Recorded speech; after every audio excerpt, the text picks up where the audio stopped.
여러분 안녕하십니까? KBS 아메리칸 뉴스입니다. 캘리포니아주 공화당이 무허가 투표함을 설치해 연일 논란이 일고 있는 가운데 정작 출마 후보들은 이러한 사실을 인지하지 못했다고 밝혔습니다. 당 차원에서 진행됐지만 유권자들의 투표를 독려하기 위한 취지였다며 불법은 아니다라고 해명했습니다. 이유수 기자가 취재했습니다. 캘리포니아주 공화당이 지지층의 대선 투표 독려를 위한 목적으로 설치한 무허가 우편 투표함. 카운티 선거국의 인증을 받지 않은 비공식 투표함이기 때문에 점차 사용 목적에 따른 의혹이 불거지고 있습니다. 하지만 취재 결과 이번 선거에 출마하는 한인 후보들은 정작 이러한 사실을 인지하지 못하고 있었던 것으로 확인됐습니다. 캘리포니아 공화당에서 그 밸럿 박스들을 다 나눠줘서 거기서 한 거기 때문에 저는 일요일 날 걷다가 오렌지 카운티 레지던트 저널리스트가 전화해서 그때 처음으로 알았어요. 아, 이런 박스가 나가 있구나 하는 걸. 주정부는 공화당이 설치한 무허가 투표함을 불법으로 규정하고 이에 대한 철거를 명령한 상황. 알렉스 파디아 주 총무처 장관은 무허가 투표함은 투표 조작을 방지할 수 있는 보호장치가 없기 때문에 이를 더 이상 방관할 수 없다고 밝혔습니다. 하지만 공화당은 해당 우편함이 선관위에 제출할 우편 투표 용지를 수집하는 목적에 사용될 뿐 법적으로 문제될 것이 없었다는 입장입니다. 레지스터즈 오피스에 갖다 주거나 이런 식으로 한 거기 때문에 법에 저희가 하는 거는 법에 문제 내는 거는 없었어요. 근데 그 밸럿 박스는 지금 아직 보지 않은 상태라서 지금 어떤 밸럿 박스인지 잘 모르고 사진으로만 본 상태예요. 캘리포니아주 공화당은 선거법에 따라 투표 조작과 위조, 매수 행위는 금지되고 있다고 밝혔습니다. 또한 선거 관계자가 우편 투표용지를 취합해 선관위에 전달하는 행위는 허용되는 사안이기 때문에 민주당 측의 주장은 지나친 것이라고 일축했습니다. 한편 캘리포니아주 검찰은 부적절한 방법으로 유권자들의 투표를 방해하는 것은 기소될 수 있는 사안으로 양당은 선거관리위원회의 지침을 준수해야 할 것이라고 경고했습니다. KBS 뉴스 이우수입니다. 연방대법원 판결에 따라 센서스 인구조사 집계가 내일 자정을 기해 종료됩니다. 서부 지역은 모레 새벽 3시까지인데요. 참여하지 않은 분들 마지막까지 참여를 당부드립니다. 김경일 기자입니다. 2020 센서스 인구조사가 어제 연방대법원의 명령에 따라 내일 종료됩니다. 연방대법원은 10년에 한 번 실시되는 중요한 인구 집계지만 트럼프 행정부의 조기 종료에 손을 들어주었습니다. 이번 판결로 트럼프 행정부는 의석수를 결정하는 절차에 대한 통제권을 유지할 가능성이 높아졌습니다. 센서스 인구조사 결과는 의회 의석수 배분 결정에 직접적인 영향이 있습니다. 내일 종료로 집계가 조기 완료되면 트럼프 행정부는 12월 31일까지 의석수를 유리하게 결정할 수 있을 것으로 분석됩니다. 센서스 인구조사 결과는 연방정부의 자금 지원과도 직접적인 연관이 있습니다. 교육, 복지, 교통 등 우리 생활과 밀접한 관계가 있습니다. 9월 말 종료 결정에 소송을 제기한 시민단체들은 2주라는 시간을 벌어 센서스 참여를 유도하는 데에는 성공했다고 평가했습니다. 연방 센서스국은 현재까지 전국의 인구조사 참여율이 99.9%에 달한다며 참여율이 높다고 밝혔습니다. 그러나 이는 가구당 집계 결과로 참여를 기피하는 서류 미비자와 소수계 커뮤니티에서의 집계 결과가 정확히 반영됐다고는 보기 어렵습니다. LA 한인타운만 봐도 2020 센서스 인구조사 참여율은 52.2%, 겨우 절반을 넘긴 수치입니다. 캘리포니아주 평균 69.4%보다도 낮습니다. 예상 인구 수치보다 크게 밑도는 상황으로 인구보다 적은 연방정부 지원금이 책정될 경우 이는 지역 예산 삭감이라는 더 큰 타격으로 이어질 우려가 높습니다. 2020 센서스 인구조사 마감은 LA 지역 기준 16일 새벽 2시 59분 종료됩니다. 시민단체들은 아직 참여하지 않은 사람들에게 아직도 참여할 수 있다며 마지막까지 참여해 줄 것을 당부했습니다. KBS 뉴스 김경일입니다.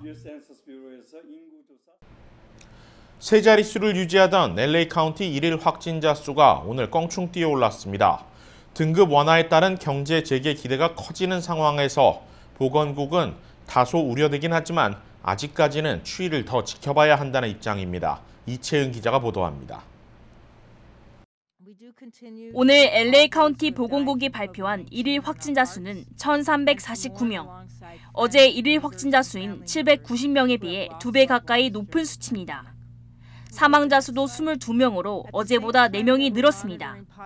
그동안 LA 지역 코로나19 수치들이 계속 하락하며 경제 완화를 기대했지만 오늘 발표로 이 같은 기대는 한풀 꺾였습니다. 실내 영업을 비롯한 실질적인 경제 완화 조치는 코로나19 위험 등급이 레드로 진입해야 가능합니다. 바바라 퍼레어 LA 카운티 보건국장은 일시적으로 수치가 오르긴 했지만 전체적으로 카운티 내 코로나19 확산 속도는 느려지고 있다고 설명했습니다. 조금 더 추이를 지켜봐야겠지만 앞으로 2주 동안 안정적인 수치를 유지할 경우 레드 등급 진입도 충분히 가능하다는 입장입니다. 한편 개빈 뉴섬 캘리포니아 주지사는 모임 제한을 완화하는 새로운 가이드라인을 발표했습니다. 이전까지는 한 가구 이상 모이지 말 것을 권고해왔지만 이번 가이드라인을 통해 인원수와 관계없이 최대 3가구까지 모임이 허용됩니다. 단 실내가 아닌 야외에서만 모임을 가질 수 있습니다.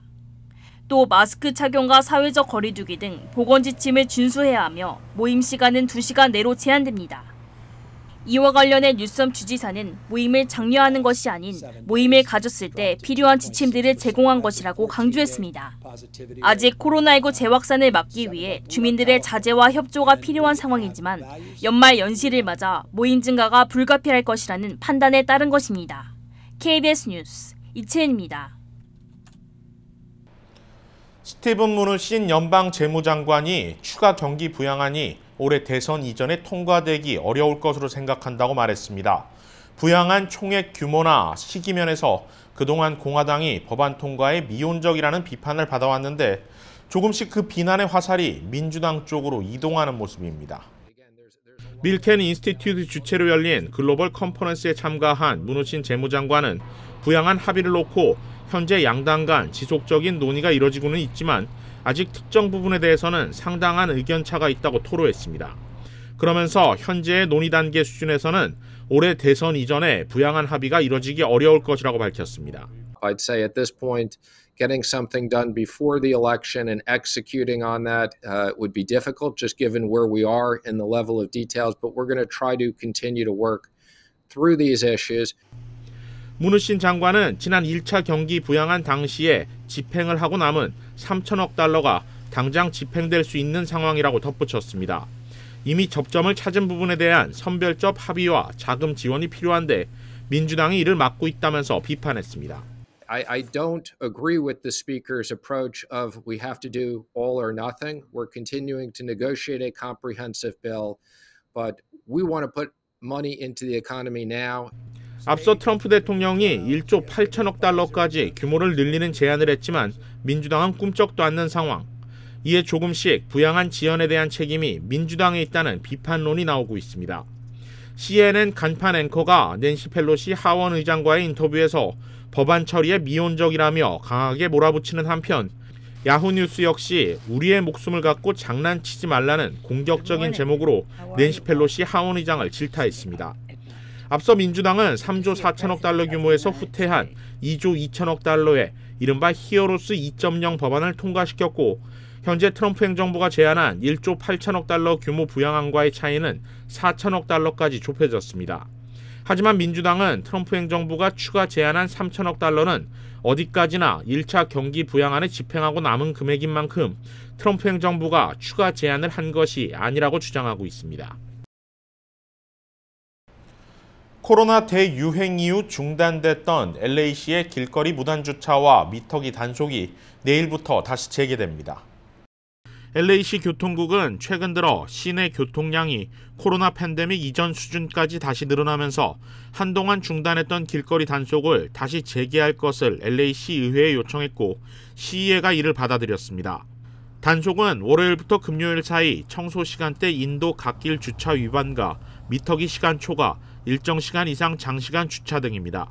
또 5장 이상의 벌금 티켓을 납부하지 않은 소유주 차량을 견인하거나 잠금 장치를 설치하는 것도 재개됩니다. 위반 티켓들의 평균 벌금 액수는 $73입니다. LA시 교통국은 코로나 팬데믹 이전 추산했던 올해 전체 교통단속 위반 벌금의 규모가 1억 3,500만 달러에 달할 것으로 예상했지만 전체 벌금의 30%를 차지하는 길거리 주차 단속이 중단되면서 인력 운용 등 예산 부족에 시달려왔습니다. 한인타운 청소년회관 KYCC가 대학을 준비하는 한인 학생들과 부모들을 위한 워크숍 컬리지 나잇을 개최합니다. 워크숍은 한국어 학부모 그룹과 스페인어 학부모 그룹, 고등학생 이렇게 모두 3개의 그룹으로 나뉘어 진행됩니다. 부모를 위한 첫 번째 워크숍에서는 등록금을 지원받을 수 있는 다양한 방법과 함께 대학생 자녀들이 쉽게 노출될 수 있는 약물 남용에 대한 예방 교육을 소개합니다. 또 학생들을 위한 워크숍에서는 본인에게 맞는 전공 선택 방법, 대학 진학에 중요한 자기소개서 작성 방법과 이에 대한 자문이 제공될 예정입니다. 전문 컨설턴트들이 강의에 나설 예정인 이번 워크숍의 모든 참가자들에게는 $10 상품권이 증정되며 경품 추첨도 있습니다. 행사는 사전 등록을 통해 참가할 수 있습니다.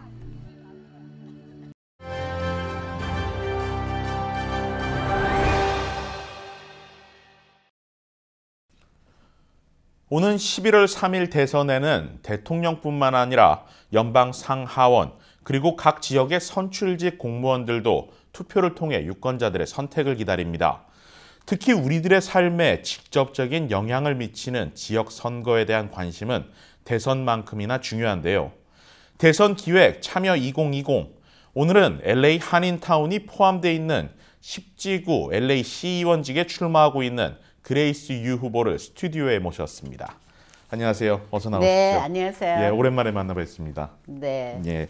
자, 바로 직접적으로 그냥 물어보겠습니다. 네. 자, 이번이 10지구 시의원 후보로 출마를 선언하신 게 두 번째 챌린지신데 네. 이번 선거 자신 있으신가요?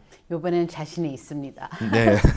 상대가 워낙 이제 거물급 지역 정치인이다 보니까 마크 리들리 현재 LA 카운티 슈퍼바이저고 임기 만료가 돼서 이번에 LA 시의원 10지구에 출마한 후보지 않습니까? 네. 이기기 위해서 어떤 전략을 세우고 계십니까? 저희는 그냥 지금 2015년서부터 지금까지 준비하면서 타 커뮤니티 분들을 만나고 있었어요. 네. 그래서 우리가 이렇게 여론조사 했을 때도 제가 56% 했고 반대 마크 리들리 토머스는 43% 했었어요. 네. 그러니까 제가 13%로 이렇게 뛰어나게 잘하고 있으니까 네. 그래서 저는 이번에는 좋은 결과를 우리 커뮤니티에게 반납하고 싶습니다. 네. 자, 10지구에서 한인들의 표도 굉장히 중요하긴 합니다. 물론 한인들의 표가 없이는 당선이 힘들겠지만 그럼요. 또 한인들의 표만으로 또 당선을 기대하는 것은 또 그렇게 쉽지 않은 일일 것 같습니다. 그거는 말이 안 되죠. 네. 그래서 결국에는 아까도 잠깐 언급하셨지만 타 커뮤니티, 특히 10지구에는 아프리칸 아메리칸 블랙 커뮤니티 쪽에 유권자들이 많습니다. 그런 분들의 유권자들의 지지를 얻기 위해서 그동안 어떤 노력을 해오셨습니까? 저는 벌써 Fight to Save Black LA라고 10단체 흑인 단체들인데 그분들이 저를 밀어줬어요. 저를 서포트했습니다. 네. 그러니까 저는 벌써 이렇게 오랫동안 African American Community 리더들하고 사람들하고 많은 시간을 보내면서 많은 목사님들이 저를 지지해줘요. 그것도 네. publicly 너무나 감사하죠. 네, 알겠습니다. 자, 이제 LA 시의원에 이미 한인 시의원이 2명이 들어가 있는데 만약에 그레이스 유 후보가 당선이 된다고 그러면 3명의 한인 시의원이 생기는 겁니다. 네. 제일 궁금한 게 왜 그레이스 유여야만 하는가? 만약에 LA 시의원에 당선이 됐을 경우에 가장 먼저 어떤 변화를 추구하고 싶고 또 가장 먼저 하고 싶은 일은 무엇인지 여러 대선 공약들과 함께 설명해 주셨으면 좋겠습니다. 네, 저는 우리 한인타운에 있는 10지구예요. 10지구는 거의 70%가 한인타운이 포함되어 있어요. 그래서 10지구에 카운슬 멤버들이 한인이면 우리 한인타운한테도 큰 힘이 된다고 생각하고요. 저는 그냥 이렇게 시티홀하고 일을 하다 보니까 그쪽에서 문제가 많다는 걸 너무나 잘 알고 있었잖아요. 그래서 필요했을 때는 소송도 걸었어요. 그러면서 이기죠. 왜 그러면 법을 안 지키는 시의원들이 있었어요. 이거 Councilman Huizar 비리 문제, FBI에서 investigation 이런 거 계속 아직도 진행되는 중이잖아요. 그렇죠. 그래서 시의원들 몇 명 더 거기에 말려 들어간다고 다들 알고 있어요. 알겠습니다. 지금 현재 센서스 인구조사가 실시 중인데 어제 연방대법원에서 이제 중단 선언을 했습니다. 내년에 이제 리디스트릭팅이 또 예정이 돼 있잖아요. 그렇죠. 이제 그 일이 사실 더 중요할 것 같습니다. 선거구 재조정, 한인타운을 또 단일화된 선거구로 만드는 일도 중요할 것 같은데 그런 부분에 대해서는 좀 어떻게 생각하고 계시는지요? 그러면 그런 역할 이 City Redistricting 10년마다 하는 선거 재조정은 진짜 너무나 중요한 시기인데 제가 들어가서 좋은 결과를 나올 수 있게 뽑아주는 게 저는 큰 기대를 하고 있습니다. 네. 그런데 변수가 좀 생겼죠. 아무래도 코로나 팬데믹 시기다 보니까 올해 선거는 여러 변수들이 굉장히 많은 선거로 예측이 되고 있습니다. 실제로 우편 투표가 크게 늘어날 것으로 지금 보여지고 있는데 그런 부분들이 그레이스 유 후보께는 좀 유리한 상황이신지 아니면 불리한 상황인지 궁금합니다. 그건 솔직히 끝까지 어떻게 되는 거는 모르는 거잖아요. 네. 어떻게 보면 더 많은 분들이 투표를 할 수 있는 기회가 나왔으니까 좋을 수도 있지만 저의 상대방이 워낙 세니까 그쪽은 돈이 더 있어요. 네. 그러면 저한테 더 어려워질 수도 있어요. 근데 지금 새로 투표하시는 분들은 이 투표를 안 하신 분들이에요. 그럼 누가 누군지도 모르고 새로운 얼굴, 새로운 사람을 찾는 거예요. 그러니까 change, wave of change라고 그랬잖아요. 그거를 계속 기대하니까 끝까지 몰라요. 저는 그냥 우리 한인들이 꼭 투표해달라는 그거를 부탁하고 싶은 거죠. 네. 마지막으로 이 자리에서 유권자분들에게 한마디 할 기회를 드리겠습니다. 네. 카메라를 보고 말씀해 주시면 될 것 같아요. 지금 아주 중요한 선거인데 우편 투표도 집에 들어왔을 거예요. 그 봉투 버리지 마시고요. 꼭 제 이름이 첫 번째로 나와요. 10주구에 사시는 분들은. 그러니까 Grace U 거기 점에 동그라미 까맣게 칠해 주시고 그 우편 투표 다시 보낼 때 뒤에 사인하는 거 잊지 마시고 꼭 부탁드리겠습니다. 네, 오늘 나와주셔서 감사합니다. 이번 선거 좋은 결과 있기를 기대하겠습니다. 감사합니다. 감사합니다. KBS 아메리칸 뉴스는 시청자들의 의견을 소중히 생각합니다. KBS 아메리칸 뉴스 마칩니다. 고맙습니다.